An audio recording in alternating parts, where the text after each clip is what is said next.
দেখতে অনেকটা রুই মাছের পেটির মতো লাগছে দেখতে। এটাই মনে হচ্ছে রুই মাছের কোনো ঝাল বা রুই মাছের রেজালা এই ধরনের লাগছে দেখতে আইটেমটা, কিন্তু তা নয়। এটি সম্পূর্ণ নিরামিষ একটি রান্না। এটা হচ্ছে দই পনির কাজু। এখানে রিফাইন তেলের মধ্যে আমি মাখন দিয়ে দিলাম।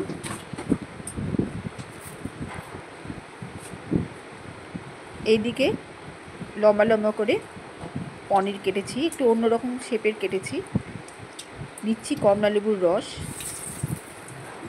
লেবুর রসের বদলে এখানে কমলা লেবুর রস, নুন, লঙ্কার গুঁড়ো, চিনি এই দিয়ে মেখে রিফাইন তেল আর বাটার মিশ্রিত তেলের মধ্যে ভেজে নেব। স্বাদ বদলের রান্নাঘর থেকে প্রত্যেককে স্বাগত জানাচ্ছি। একটা জায়গায় পোস্ত কাজু এটাও বেটে নেব, পেস্ট করে নেব। এইভাবেই লাল করে পনিরগুলো ভেজে তুলছি।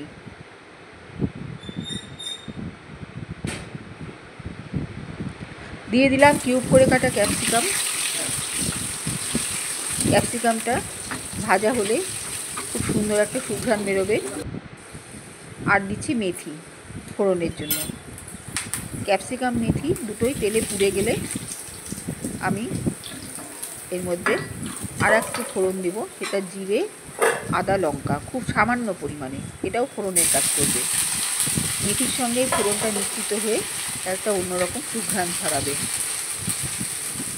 প্রথাগত দই পনিরের বাইরে এসে এইভাবে ফ্লেভারস দই পনিরটা খুব ভালো লাগবে।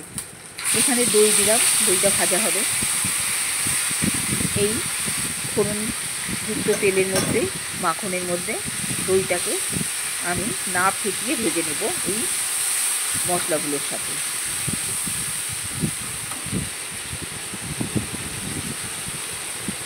দই ভাজা হয়ে গেলে কাজু পোস্ত বাটা খুব সামান্য পরিমাণ,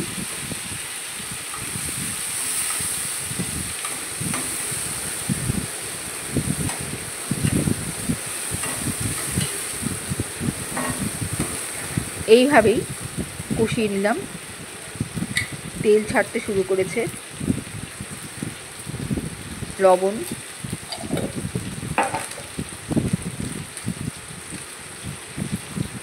ঝালের গুঁড়ো,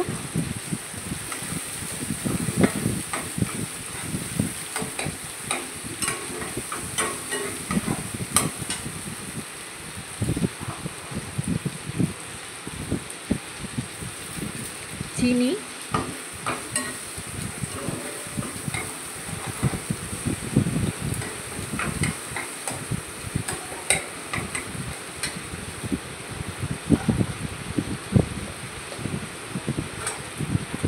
কড়াইশুঁটি,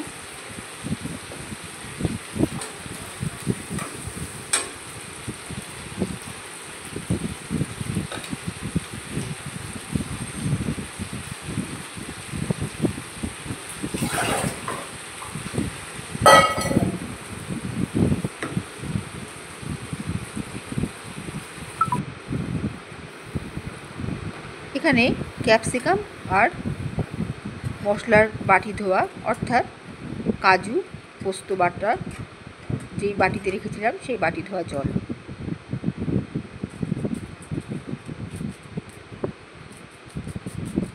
জিরের গুঁড়ো,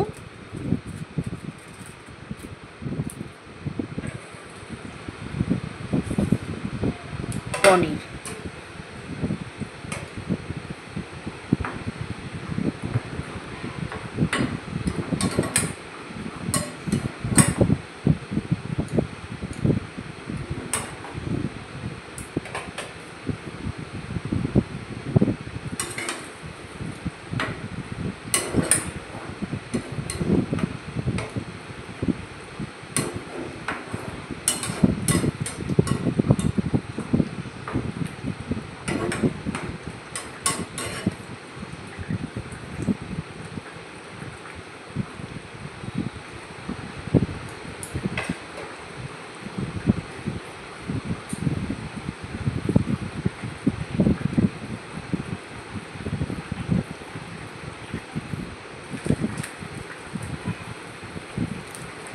সামান্য হলুদ গুঁড়ো,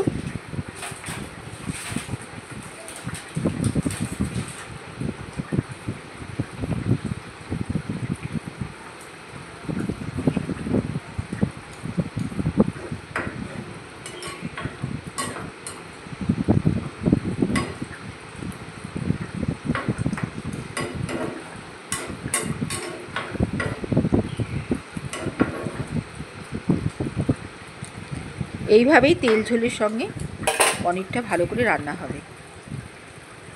কাঁচা পনির যেটা দিয়েছিলাম সেটাও নরম হতে থাকবে।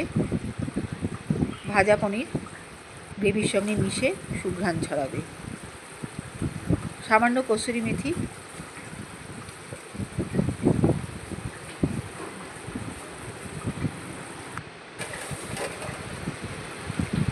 সামান্য গরম মশলা গুঁড়ো,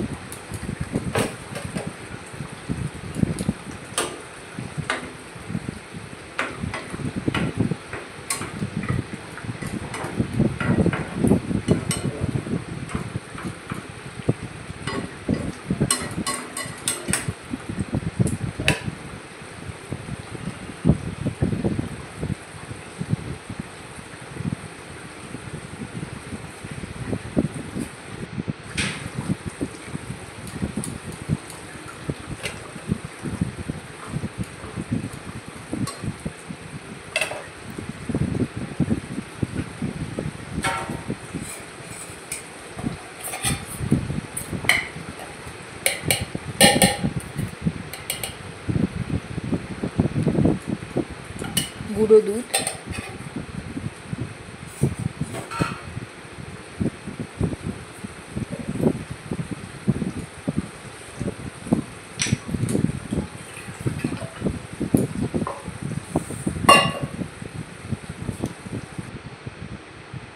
সামান্য গ্রেভিটাকে আর একটু জল দিয়ে নিলাম, খুব ঘন হয়ে গিয়েছিল তাই এখানে গরম জল ইউজ করা হয়েছে। এবার উপরে একটা তেল ভেসে আসলে